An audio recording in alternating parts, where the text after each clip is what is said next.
কোরআনকে আল্লাহ পাক যতক্ষণ পর্যন্ত উঠাইয়া না নেবে ততক্ষণ পর্যন্ত কিয়ামত হবে না। জোরে বল সুবহানাল্লাহ। কিয়ামত যখন হবে আল্লাহ কোরআনকে বলবে, কোরআন তুমি যাও, যাই আমার নবীর কাছ থেকে বিদায় আনো। কোরআন তোমার আমি নবীর উপরে নাজিল করছি। জোরে বল সুবহানাল্লাহ।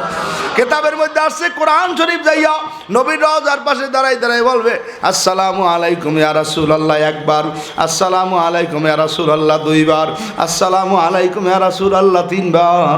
5 বার পর্যন্ত কোরআন আল্লাহ নবীর কাছে গেছে। যাওয়ার পরে যখন 5 বার পর্যন্ত কোরআন যায় নবীকে সালাম দেয়, হঠাৎ করে আল্লাহর হুকুম এখন কোরআনের জবান খুলিয়ে গেল।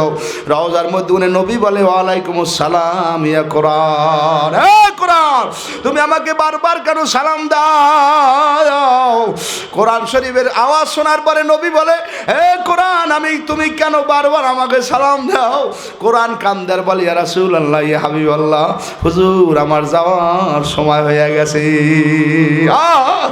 আল্লাহ নবী কয়, কোরআন তুমি যদি যাও আমার দৌলত খানের উম্মত, লালমনের উম্মত, তোজমদ্দির উম্মত, ওই সরজয়রদ্দির উম্মত, ওই মনপুরার উম্মত, ডালসারের উম্মত, কুকরি মুকরির উম্মত, সারা দুনিয়ার মধ্যে উম্মত যারা কোরআন পরে চুমা খায়, বুকে লাগায়, তুমি যদি যাও আমার উম্মতের কি অবস্থা হবে?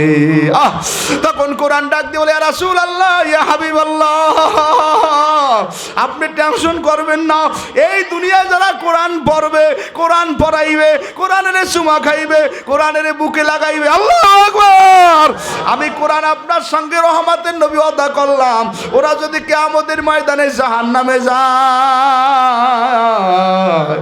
আমি নবী আপনার লাগি ওয়াদা করলাম, ওদের দরিয়া দরিয়া টানিয়া টানিয়া আমি আইনা আমার আল্লাহর জান্নাতে পৌঁছায় দিব।